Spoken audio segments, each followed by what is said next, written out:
Welcome to this episode of Bible Bites. We're taking a look at Philippians 2, verses 12 and 13 this time.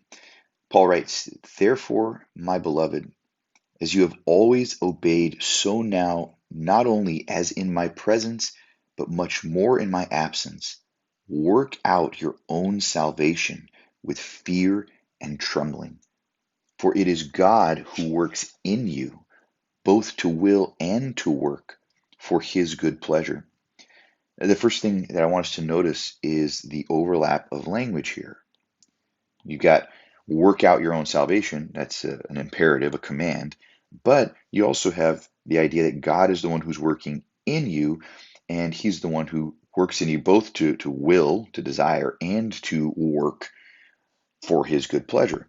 We'll come back to that. I want you to also notice that there's a therefore at the beginning. He's referring back to some of the things that he had already talked about, particularly right before this was the Christ hymn, or what's sometimes called the Christ hymn, where it talks about what Christ has done in humbling himself and emptying himself, taking on the form of a man, etc., etc. Really, Paul is saying, grounded in what Christ has done, what I want you to do now is obey. You've always obeyed. He has a good relationship with the Philippians. He wants them now to continue to obey, to continue to really live out the salvation that's been worked in them. When we really look at this grounding of verse 12 in verse 13, this idea to work out your own salvation is grounded in what God has already done in us. So verse 13 really is, theologically speaking, we call it the indicative. It's what is true about us because of the gospel. God is at work in us. He's working in us to both will and work. He's brought this transformation, the regeneration into our lives. He has done the work of the gospel in and to us. And because that's true, because of the indicative, what's already true, now we can have this imperative. Now live out that salvation. That's why it's work out. It's not work for your own salvation, it's work out your own salvation. Let your salvation be displayed.